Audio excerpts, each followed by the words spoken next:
I know Scottish poems, I know Scottish songs, I go to burn suppers, I like tartan. You know, what makes me not patriotic just because I don't want independence? In the run-up to the Scottish independence referendum in 2014, you're going to hear a lot of nonsense on both sides of the debate. You're going to see a lot of misinformation, a lot of fear-mongering and a lot of mudslung. You're going to get bombarded from both sides with statistics and numbers and bluster, and after a while you might start to find the whole thing a little bit wearing. Hey, maybe you're already sick of it. The problem is, though, that no matter how confusing or how boring it gets, it doesn't really change the fact that it's important. Actually, it's really important, and it'll likely be the most important decision you or I are going to make in our entire lifetime. So, how on earth are we supposed to know what's true and what's not? Well, it's funny you should ask that. Buckle up, people, this won't take long. It's very much the best of the best, the creme de la creme. Time wasters need not apply for the top 10 Unionist myths debunked.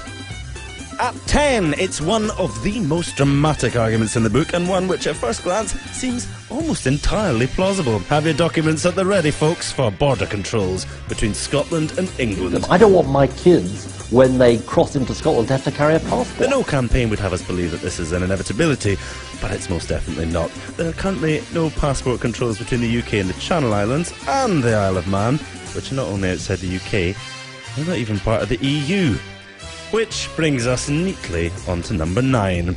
This one was vying for the top spot for a while, before No campaigners started to go suspiciously quiet about it recently. That is the claim that an independent Scotland would not be granted access to the EU.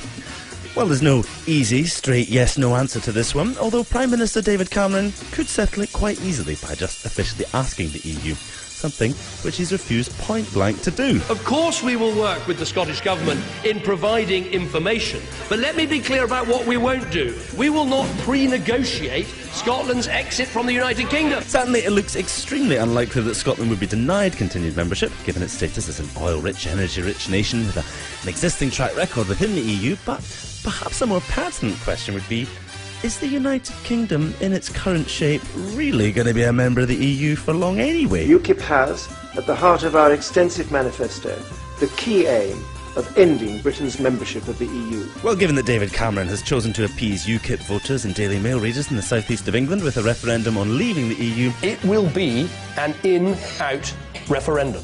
It seems more logical now to assume that the only way to safeguard Scotland's place within Europe is through independence.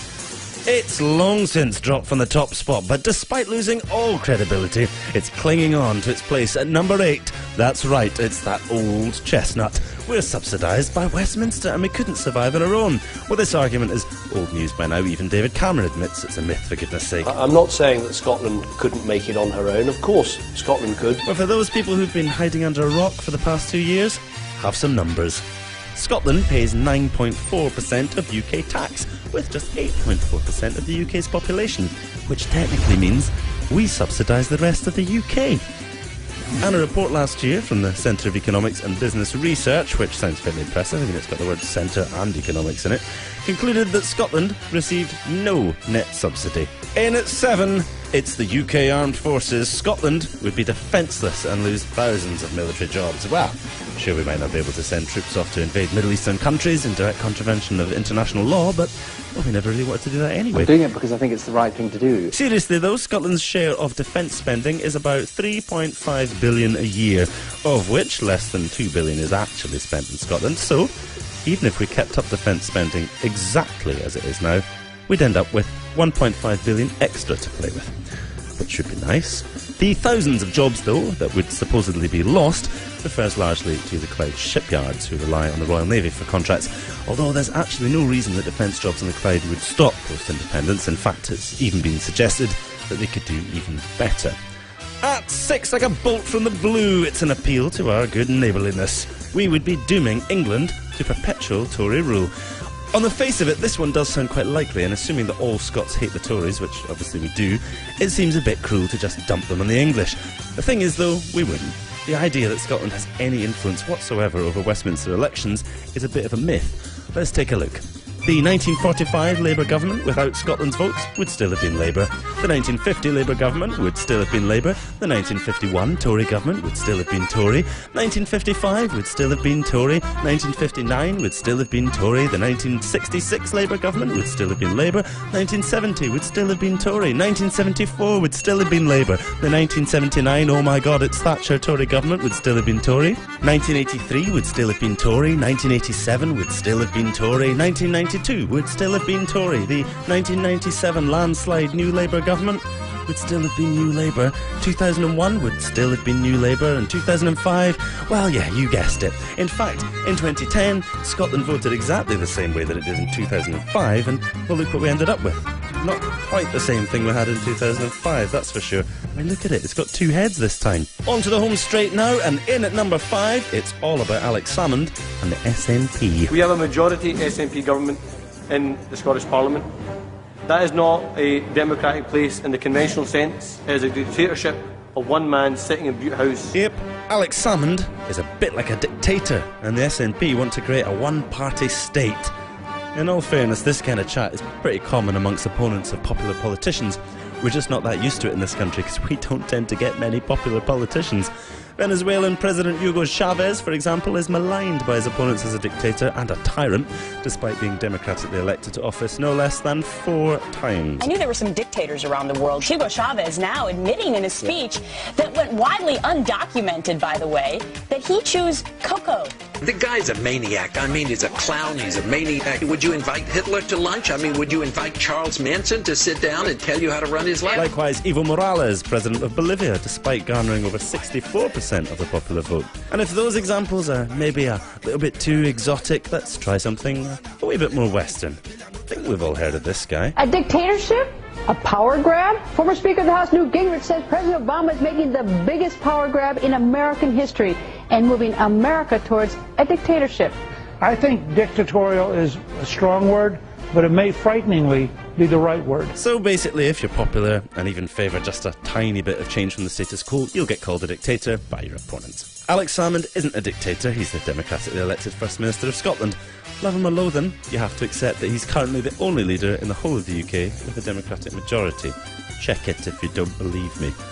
The SNP's ultimate purpose is independence, of course, but that doesn't mean that independence or the Yes campaign is all about the SNP. Far, far from it. It's just easier, if you're against it, to pretend that it's a political party than accepting that it's a movement. The most likely thing, of course, that would happen after independence would be a breaking up of the SNP into different groups who would no longer need to present a united front in support of independence. The same, of course, would go for SNP voters. And what about Alex Salmond? Well, having reached the absolute pinnacle of his career, having delivered his life's work, it would be pretty mental if he wanted to do anything other than retire, and who could blame him? So if anything, if you want to see an end to the SNP and Alex Salmond retiring from politics, it would be strange to vote anything other than yes. At 4, it sounds serious, is it? There's no way an independent Scotland could have survived the banking crisis. When our financial services and 2 of our banks got into very serious trouble, RBS and HBOS, it was the strength of the UK that actually saved the day. The cost of the 2008 RBS and HBOS bailout was 66 billion. Ouch! Scottish GDP in 2008 was only 145 billion. Oh, right. So of course we could have survived it. I say survive. Deal with it really easily would be more appropriate.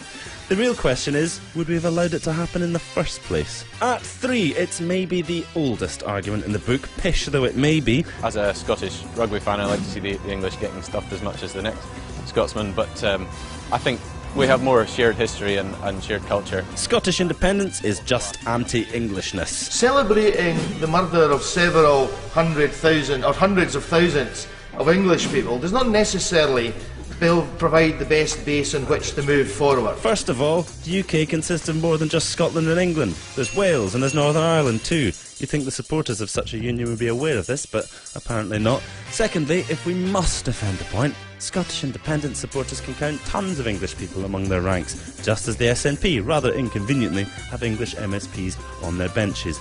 It's about democracy, not where you were born or what your accent is. It's about self-determination. And that's why the people who'll be voting in the referendum are the ones who live here. And who gives a hoot where they were born? Other than the no campaigners, obviously, they do actually seem to care. It always struck me as slightly strange that my husband, who is English, and has lived in Scotland for many years will get a vote on Scotland's future, whereas my sister, who is Scottish but lives in England and has done for a similar length of time, will not be able to vote. Closing in on the top spot at number 2, it's that old defeatist when all else fails line. There are too many unanswered questions in the debate over Scottish independence. There are lots and lots of questions. Unanswered questions. It actually poses far more questions than it answers. There's just too many unanswered questions. Well, given that most of those questions tend to be some variation on all the things in this video, perhaps the complaint should really be all of our scaremongering questions keep getting answered quite sensibly. If you're a no campaigner, that must be quite annoying. The thing is that everything that happens in the future is unknown, whether we're independent or not. One thing we can surely agree on, though, is that the more control we, that's the people who live in Scotland, have over that future, the less unknowable it becomes. Which brings us to the most popular Unionist myth ever. That's right, taking the top spot for the umpteenth time, in at number 1 by a country mile. That they may take our lives, but they'll never take our freedom! Yep, we are all a bunch of raving nationalists obsessed with Braveheart, Mel Gibson and the past. Actually, I think that's a clip from a different film. That's embarrassing. Ironically, though, when it comes to nationalism, flag-waving and patriotism, you need look no further than the No campaign. They never shut up about it. I'm Scottish and British. I'm proud to be Scottish. I'm very patriotic. What makes me not patriotic? Just because I don't want independence? I'm very patriotic, and it's because I'm patriotic that I don't want independence.